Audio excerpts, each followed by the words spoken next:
Good evening. This is Facebook Love number 325. I find myself feeling a bit emptied out and much more fatigued than I should be based on how much I'm doing. And I've had an ongoing conversation with my husband as well as several friends. I think there's like a sort of a PTSD going on. Whether you liked or disapproved of the previous administration, there was daily stress, daily information coming at us, sometimes hourly, and often it was very difficult to tease out the meaning, the truth. For me, a lot of it was about finding out whether I could do anything to push against it as a citizen, or if I needed to sort through it and process it and get rid of it. But it was a daily sort of effort, and it's over. That the stress is over. We still have work to do as citizens. We still need to support our republic. We're still in the middle of a pandemic, and there will always be things to deal with, but the particular stress, the particular worry is over. So I'm trying to find a reset button. And what I realized is I need a renewal. I need a reset.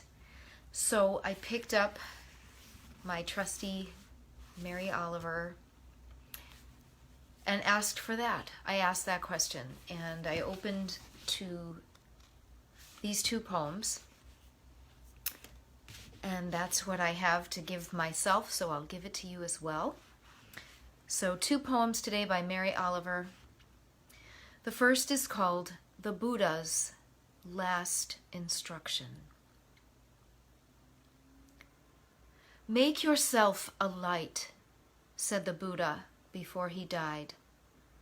I think of this every morning as the East begins to tear off its many clouds of darkness to send up the first signal, a white fan streaked with pink and violet, even green.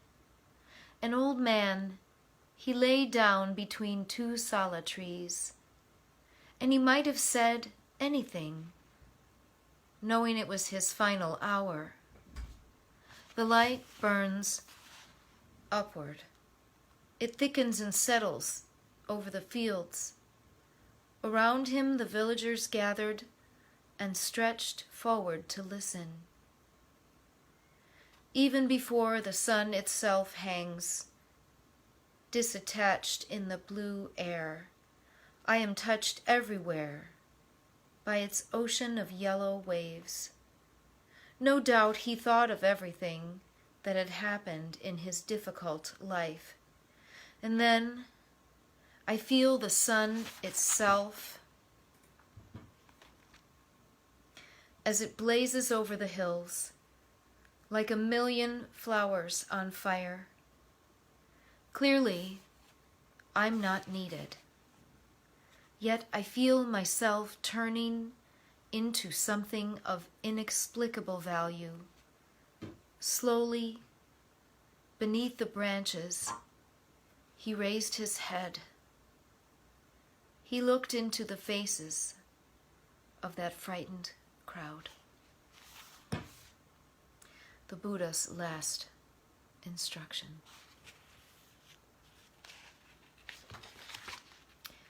And one more for you. This one is timely. It's titled Spring. Somewhere a black bear has just risen from sleep and is staring down the mountain.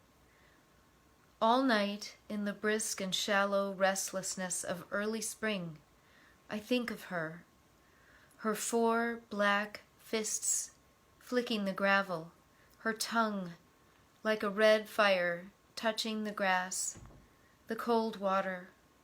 There is only one question: how to love this world. I think of her, rising like a black and leafy ledge, to sharpen her claws against the silence of the trees. Whatever else my life is, with its poems and its music and its glass cities, it is also this dazzling darkness coming down the mountain, breathing and tasting. All day I think of her, her white teeth, her wordlessness, her perfect love. Spring, by Mary Oliver. So, if you feel the same kind of emptied outness, the same inexplicable fatigue, take care of yourself. It is Lent. This is a good time to slow down and be silent, observe, and take care. Get some sleep. This is Facebook Love, and I'll see you again.